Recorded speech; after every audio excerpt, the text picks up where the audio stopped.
ಅದೊಂಥರ ಚೆನ್ನಾಗಿದೆ. ಇಬ್ರು ಗಂಡ ಹೆಂಡತಿ ಕೂತ್ಕೊಂಡು ಕತೆ ಅವರೇ ಬರೆಯೋದು, ಮೂವಿ ಅವರೇ ಮಾಡೋದು. Love mocktail part 1 Covid times ಅಲ್ಲಿ ರಿಲೀಸ್ ಆಗಿತ್ತು. ಲವ್ ಮಾಕ್ಟೇಲ್ 1, 2 ಸಖತ್ತಾಗೇ ಇತ್ತು. ಆ ಎಮೋಷನ್ ಬಿಲ್ಡ್ ಮಾಡ್ತಿದ್ದಾರೆ. ಈಗ 1 ಅಲ್ಲಿ ಹಿಂಗಾಯ್ತು, 2 ಅಲ್ಲಿ ಹಿಂಗಾಯ್ತು, ನೆಕ್ಸ್ಟ್ ಇನ್ ಹೆಂಗಾಗತ್ತೆ. ಹಲೋ ಗೈಸ್, ಎಲ್ರಿಗೂ ನಮಸ್ಕಾರ. Welcome back to our YouTube channel cap cam. So ನಾವಿವತ್ತು ಬಂದಿರುವಂತಹ ವಿಷಯ ಏನಂದ್ರೆ, ಲವ್ ಮಾಕ್ಟೇಲ್ 3 ಇಂದ ಟ್ರೈಲರ್ ರಿಲೀಸ್ ಮಾಡಿದ್ದಾರೆ. ನಮ್ಮ ಡಾರ್ಲಿಂಗ್ ಕೃಷ್ಣ ಮತ್ತೆ ಮಿಲನಾ ನಾಗರಾಜ್ ಅವ್ರದ್ದು ಗಂಡ ಹೆಂಡತಿ ಇಬ್ರು ಟ್ರೈಲರ್ ರಿಲೀಸ್ ಮಾಡಿದ್ದಾರೆ. ಮೂವಿ 19th ಬರ್ತಾ ಇದೆ. ಸೊ ಅದ್ರ ಬಗ್ಗೆ information. Love mocktail part 1 Covid times ಅಲ್ಲಿ ರಿಲೀಸ್ ಆಗಿತ್ತು. ಅದು ಎಷ್ಟು ಹಿಟ್ ಬಂದಿತ್ತು, ಅದು ಥಿಯೇಟರ್ ಅಲ್ಲಿ ಬಿಡುಗಡೆ ಆಗಿದ್ದಿಲ್ಲ, ಆದ್ರೆ OTT ಅಲ್ಲಿ ಬಂದು ತುಂಬಾ ಹಲ್ಚಲ್ ಮಾಡಿತ್ತು. ಸೊ ಅದೇ ತರ ಲವ್ ಮಾಕ್ಟೇಲ್ 2 ನೋಡಿದ್ವಿ. ಸೊ ಅದನ್ನು ಒಂಥರ ಫ್ಲೋ ಅಲ್ಲೇ ಹೋಯ್ತು ಆ ಸ್ಟೋರಿನು. ಲವ್ ಮಾಕ್ಟೇಲ್ 1, 2 ಸಖತ್ತಾಗೇ ಇತ್ತು. ಅದೇ ಫ್ಲೋ ಅಲ್ಲೇ ಹೋಯ್ತು. ಹೌದು. ಅದಾದ್ಮೇಲೆ ಈಗ ಲವ್ ಮಾಕ್ಟೇಲ್ 3 ಪಾರ್ಟ್ 3 ಅಂತ ವೀಕ್ಷಕರ ಮುಂದೆ ಬರ್ತಿದ್ದಾರೆ. ಅದು ಇನ್ನ ಹೆಂಗ್ ತಗೊಂಡ್ ಬರ್ತಾರೆ ಅಂತ ಕುತೂಹಲದಿಂದ ಕಾಯ್ತಾ ಇದೆ ಆಕ್ಚುಲಿ. ಆಸ್ ಯೂಶುವಲ್ ಇದಕ್ಕೆ ಮೇನ್ ಬಂದ್ಬಿಟ್ಟು ಇಬ್ರು ಡಾರ್ಲಿಂಗ್ ಕೃಷ್ಣ, ಮಿಲನಾ ನಾಗರಾಜ್ ಅವರು, ಅವರಿಬ್ರೆ ಪ್ರೊಡ್ಯೂಸರ್ಸ್ ಆಗಿರ್ತಾರೆ. ಡೈರೆಕ್ಷನ್ ಕೃಷ್ಣನೇ, ಮ್ಯೂಸಿಕ್ ಬಂದ್ಬಿಟ್ಟು ನಕ್ಯುಲ್ ಅಭಿಯಂಕರ್ ಅಂತ. So let's watch house. ಅವ್ರದೊಂಥರ ಚೆನ್ನಾಗಿದೆ. ಇಬ್ರು ಗಂಡ ಹೆಂಡತಿ ಕೂತ್ಕೊಂಡು ಕತೆ ಅವರೇ ಬರೆಯೋದು, ಮೂವಿ ಅವರೇ ಮಾಡೋದು, ಸಖತ್ತಿದೆ ಒಂಥರ. ನೋಡೋಣ ಲವ್ ಮಾಕ್ಟೇಲ್ 3 ಟ್ರೈಲರ್ ಹೆಂಗಿದೆ ಅಂತ ಹೇಳಿ.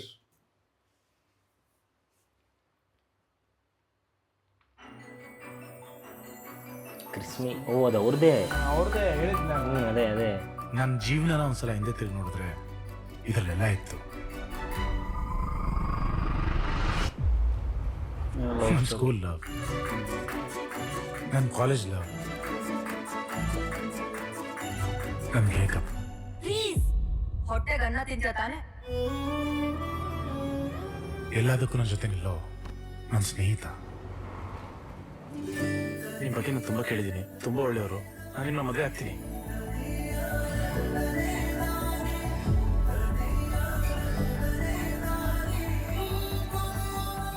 ನಮ್ಮ ಲೆಕ್ಕ ಹೊಂದಿದ್ರೆ ಆ ದೇವ್ರ ಲೆಕ್ಕನೇ ಬೇರೆ ಇರುತ್ತೆ.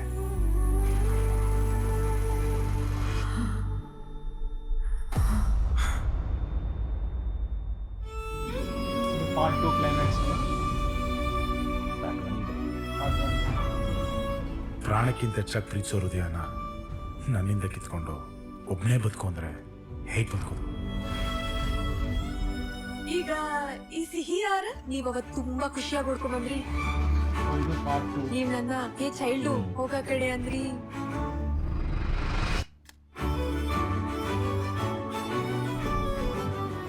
ಆದ್ರೆ ಎಲ್ಲದಕ್ಕೂ ಒಂದು ಕೊನೆ ಅಂತ ಇರ್ಬೇಕಲ್ವಾ? Choice correct ಆಗಿದೆಯಮ್ಮ. ನನ್ಗೆ ಮದ್ವೆ ಬೇಡ. ಅದಿ ನಾನ್ ನಿಮ್ ಲೈಫಲ್ಲಿ ಮುಗ್ದೋಗಿರೋ ಚಾಪ್ಟರ್. ಒಂದು ಚಾಪ್ಟರ್ ಮುಗಿದ್ಮೇಲೆ ಅಲ್ವಾ ಇನ್ನೊಂದು ಶುರು ಆಗೋದು. ಅಂಕಲ್ ಅನ್ಬಾರ್ದು, ಅಪ್ಪ ಅನ್ಬೇಕು.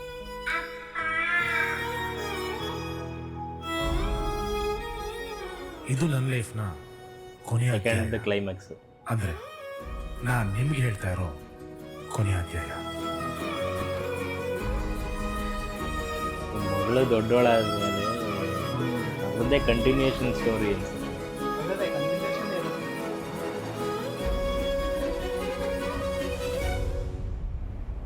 And this chapter of my life is beautiful.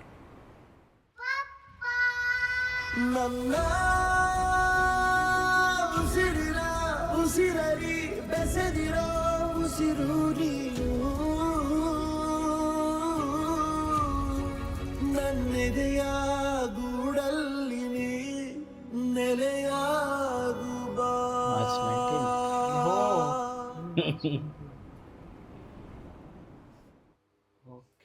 ಒಂದೊಂದು ಲ್ಯಾಂಗ್ವೇಜ್ ಅಲ್ಲಿ ಒಂದೊಂದು ಮೂವಿ.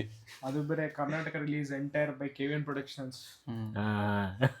ಕರ್ನಾಟಕದಲ್ಲಿ ಲವ್ ಮಾಕ್ಟೇಲ್, ಆಂಧ್ರದಲ್ಲಿ ಉಸ್ತಾದ್ ಭಗತ್ ಸಿಂಗ್, ನಾರ್ತ್ ಅಲ್ಲಿ ದುರಂಧರ್. ಹೌದು. We are so much packed. Fully packed on Ugadi. Packed power punch. So trailer ಬಗ್ಗೆ ಹೇಳೋಣ ಅಂದ್ರೆ, ಲವ್ ಮಾಕ್ಟೇಲ್ 1, 2, 3 ಸೇಮ್ ಎಮೋಷನ್ ಎಳ್ಕೊಂಡು ಬಂದಿದ್ದಾರೆ. ಹೌದು. ಇದು 3 ಅಲ್ಲಿ ಹುಡುಗಿ ಸ್ವಲ್ಪ ದೊಡ್ಡವಳಾದ್ಮೇಲೆ ಅದು ಸಿಚುವೇಶನ್ಸ್ ಫಸ್ಟ್ ಅದೇ ಆ ಸ್ಟೋರಿ ಅವರು ಟೀನೇಜ್ ಬಂದ್ಮೇಲೆ ಆ ಸಿನಾರಿಯೋ ಸ್ಟೋರಿನ ತಗೊಂಡ್ ಹೋಗ್ತಾರ ಅನ್ಸ್ತಾ ಇದೆ. ಟೀನೇಜ್ದು ಇಲ್ಲ ಅನ್ಸುತ್ತೆ ಮೇ ಬಿ ಇದು ಈ ಚಿಕ್ಕ ಹುಡುಗಿ ಅಲ್ಲಲ್ಲಿ ಶಾರ್ಟ್ಸ್ ನೋಡ್ತಿದ್ರೆ ಆತರ ಅನ್ಸ್ತಾ ಇದೆ. ಆ ರಿಲೇಷನ್ ಹಿಂದೆಯಿಂದ ಬ್ಯಾಕ್ ಗ್ರೌಂಡ್ ಕೆಲವು ಪಾರ್ಟ್ 3 ಅಲ್ಲಿ ಅದೇ ಯಾವ್ದಾದ್ರು ಬೇರೆ ಬೇರೆ ಲೊಕೇಶನ್ ಎಲ್ಲ ಇದೆಯಪ್ಪ, ಅದು ಎಲ್ಲಿಗೆ ತಗೊಂಡ್ ಹೋಗಿದಾರ ದೇವರಿಗೆ ಗೊತ್ತು. ಆದ್ರೆ ಅದೇ ತರ ಆ ಫ್ಲೋ ತಗೊಂಡೋಗಿದಾರಲ್ಲ ಅದು ಚೆನ್ನಾಗಿ ಅನ್ಸುತ್ತೆ. So we as A audience love mocktail ಮುಂಚೆ ನೋಡೋರು ಗೊತ್ತಾಗುತ್ತೆ. ಹಾ ಅದೇ ಇದನ್ನು ಪರ್ಫೆಕ್ಟ್ ಆಗಿ ತಗೊಂಡೋಗ್ತೀರ ಅನ್ನೋ ನಂಬಿಕೆ ಇದೆ. ಅದೇ actually. ಟ್ರೈಲರ್ ಮುಖಾಂತರ ಅದು ಎಮೋಷನ್ ಹಂಗೆ ಇದೆ, ಅದೇ ಹಂಗೆ ಕ್ಯಾರಿ ಆಗ್ತಾ ಇದೆ. ಹಾ ನನ್ ಗೊತ್ತಿಲ್ಲ, ಮುಂಚೆ ನಾವು ನೋಡ್ಲಿಲ್ಲ. ಈಗ ಟ್ರೇಲರ್ ಅಲ್ಲಿ ಆಕ್ಚುಲಿ ಆ ಎಮೋಷನ್ ಬಿಲ್ಡ್ ಮಾಡ್ತಿದಾರೆ. ಈಗ 1 ಅಲ್ಲಿ ಹಿಂಗಾಯ್ತು, 2 ಅಲ್ಲಿ ಹಿಂಗಾಯ್ತು, ನೆಕ್ಸ್ಟ್ ಇನ್ ಹೆಂಗಾಗತ್ತೆ ಅದು ಒಳಗ್ ತಗೊಂಡೋಗಿ ವರ್ಕ್. ಯಾವ ತರ ಇದೆ ಅಂದ್ರೆ ಎಮೋಷನ್ಸ್ ಮಿಕ್ಸ್ಡ್ ಆಫ್ ಎಮೋಷನ್ಸ್ ಇದೆ. ಒಂಥರ ಬ್ಯಾಡ್, ಗುಡ್, ಫೀಲ್ ಗುಡ್, ಎಲ್ಲಾ ತರ ಅನ್ಸುತ್ತೆ. ಸೊ ಇದನ್ನ ಅಷ್ಟು ಬ್ರೇಕಪ್ಸ್ ಆದ್ರೂ ಲೈಕ್ ಲಾಸ್ಟ್ಗೆ ಚೆನ್ನಾಗಿರುತ್ತೆ ಲೈಫ್ ಅಂತ ಎಂಡ್ ಮಾಡಕ್ಕೆ ಆ ತರ ಸ್ಟೋರಿ ಇರ್ಬೋದು. ಯಾಕಂದ್ರೆ ಲೈಕ್ ಹುಡುಗಿ ಲೈಕ್ ಮಕ್ಕಳಿಗಿಂತ ಲೈಕ್ ಒಂಥರ ಲೈಕ್ ಡಾಕ್ಟರ್ ಆ ತರ ಇದ್ರೆ ಅವ್ರು ಚೇಂಜ್ ಆಗ್ಬಿಟ್ಟು ಲೈಫ್ ಹೆಂಗಾಗತ್ತೆ they can change life single parent ಆಗಿ ಹೆಂಗ್ ಮಾಡ್ತಾರೆ ಅಂತ ಹೇಳಿ ಹೆಂಗ್ ಹ್ಯಾಂಡಲ್ ಮಾಡ್ತಾರೆ ಅನ್ನೋದು ಸ್ಟೋರಿ ಇರ್ಬೋದೇನೋ. ಅಂಕಲ್ ಇದೆಲ್ಲ ನಾವು ಅಪ್ಪ ಅನ್ನೋ ಡೈಲಾಗ್ ಇದೆ. ಅದೇ ಇವಾಗ ಫಿಲಿಂ ಬಿಡುಗಡೆ ಆದ್ಮೇಲೆ ಗೊತ್ತಾಗುತ್ತೆ ಯಾವ ತರ ಹೌದು. story. ಅವ್ರು ಯಾವ್ದು ಇದನ್ನೇ ಬಿಟ್ಕೊಟ್ಟಿಲ್ಲ ಆಕ್ಚುಲಿ. ಏನ್ ಟ್ರ್ಯಾಕ್ ಏನ್ ಸ್ಟೋರಿ ಅನ್ನೋದನ್ನ ಏನು ಬಿಟ್ಕೊಟ್ಟಿಲ್ಲ ಅವರು. ಅದೇ ಜಸ್ಟ್ ಆ ಫ್ಲೋನ ತಗೊಂಡು ಹೋಗಿದ್ದಾರೆ. ಜಸ್ಟ್ ಹಿಂಗೊಂದ್ ಸಿಚುವೇಶನ್ ಬರುತ್ತೆ ಅನ್ನೋದನ್ನ ಒಂದು ತೋರಿಸಿದ್ದಾರೆ ಅಷ್ಟೇ. ಮೂಮೆಂಟ್ಸ್ ನೋಡ್ಬೇಕು ಹೆಂಗ್ ಬರುತ್ತೆ ಅಂತ ಹೇಳಿ. ಓಕೆ, 19th ಮಾರ್ಚ್ ರಿಲೀಸ್ ಆಗ್ತಾ ಇದೆ. ಎಲ್ಲರೂ ಥಿಯೇಟರ್ಗೆ ಹೋಗಿ ನೋಡೋಣ. ಕನ್ನಡದ ಮೂವಿ ಲವ್ ಮಾಕ್ಟೇಲ್ 3 ಹಿಟ್ ಆಗತ್ತೆ ಅಂತ ಅನ್ಕೊಂಡಿದೀವಿ. ಹಿಟ್ ಆಗ್ಲಿ. ಸೊ ಸದ್ಯಕ್ಕೆ ನಮ್ಮ ರಿಯಾಕ್ಷನ್ ಇಷ್ಟೇ. ಮುಂದಿನ ವಿಡಿಯೋಗಾಗಿ ಕಾಯ್ತಾ ಇರಿ. Signing off from ಕ್ಯಾಪ್ಕ್ಯಾಮ್.